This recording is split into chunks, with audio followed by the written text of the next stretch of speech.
দেউতাই মাকে কিমান কষ্ট কৰি ল'ৰা ছোৱালীক পঢ়ায়, তাৰপিছত স্কুলত পঢ়ায়, স্কুলৰ পৰা কলেজত যায়, তাতে গৈ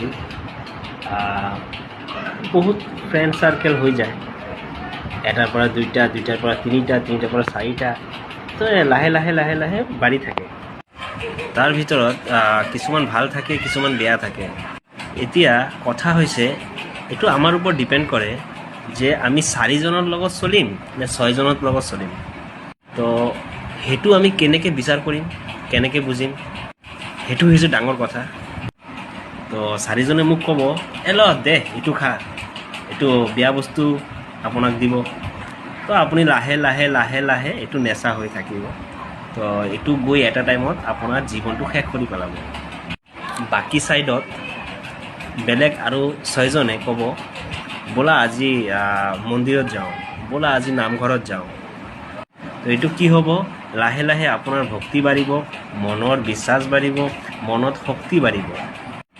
তেতিয়া জীৱনত আপুনি যিকোনো কাম হওক কৰিবলৈ সাহস পাব। আমি যেতিয়া জীৱনৰ ট্ৰেকত দৌৰি থাকোঁ না, আমি ভাল বেয়া দুইটা মানুহে লগ পাওঁ। তো আমি ভালৰ পৰা ভাল বস্তুটো শিকোৱেই, কিন্তু বেয়াৰ পৰাও আমি ভালটো শিকি বেয়াটো বাদ দিব লাগিব।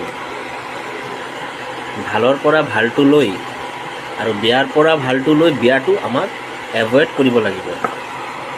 যি হওক, ভিডিঅ'টো আৰু ডাঙৰ নকৰোঁ।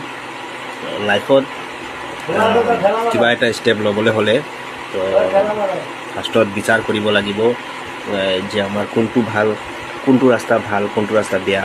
যে আমি যদি বেয়া ৰাস্তাত গুচি যাওঁ, তাৰ পৰা ভাল ৰাস্তাত আহিব পাৰিম নে নাই, আমাৰ মা দেউতাৰ কি অৱস্থা হ'ব। আমাৰ ইমান কষ্টকৈ পঢ়াই আছে, কলেজত পঠাইছে, আমাৰ মা দেউতাৰ কথা ভাবি কিনি আমাৰ লাইফত ভালৰ লগত মিলিব লাগিব, বেয়াৰ লগত মিলিব লাগিব। কিন্তু ভালৰ পৰা ভাল শিকিম আৰু বেয়াৰ পৰা ভালটো শিকি বেয়াটো বাদ দি দিম।